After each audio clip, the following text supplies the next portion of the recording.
Singapura mungkin perlu ajar bahasa Melayu menggunakan bahasa Inggeris. Singapura, bahasa Melayu mungkin perlu diajar menggunakan bahasa Inggeris dalam tempoh 40 tahun lagi. Demikian senario yang mungkin berlaku di Singapura menurut pakar bahasa dari Muhammad Aidil Suban ketika menyampaikan ceramah dalam siri Cendekiawan Lestari. Anjuran Yayasan Warisan Melayu baru-baru ini. Berita Mediacorp melaporkan, dalam ceramah itu, pensyarah kanan di Institut Pendidikan National University Teknologi Nanyang Anthony itu menyampaikan topik bahasa Melayu dijunjung, bahasa Inggeris digendong. Perspektif perancangan bahasa Melayu di Singapura menjelang 2065. Beliau antara lain meluahkan keprihatinan mengenai penggunaan bahasa Melayu yang semakin kurang menjadi bahasa utama dalam keluarga Melayu. Menggunakan data banci penduduk, Aidil berkata, pada tahun 1980, lebih 97% keluarga Melayu menggunakan bahasa Melayu sebagai bahasa utama di rumah.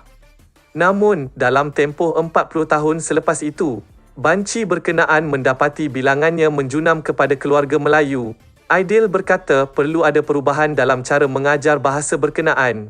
Ketika ini, kita mengajar bahasa Melayu dengan menggunakan bahasa Melayu.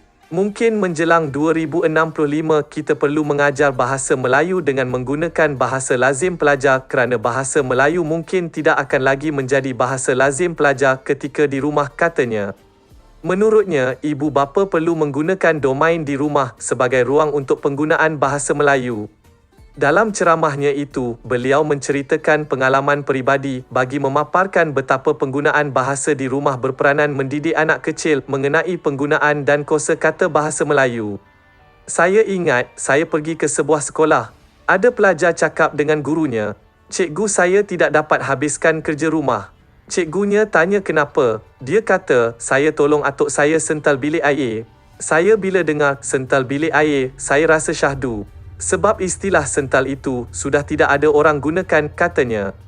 Menurutnya, masyarakat perlu faham bahawa bahasa Melayu juga sudah melalui evolusi yang pesat. Masyarakat perlu mengenal pasti perancangan bahasa Melayu sebagai bahasa kebangsaan, bahasa rasmi, bahasa ibunda serta bahasa warisan, katanya. Jutaan terima kasih saya ucapkan kerana sudi subscribe channel saya. Syukran jazilan.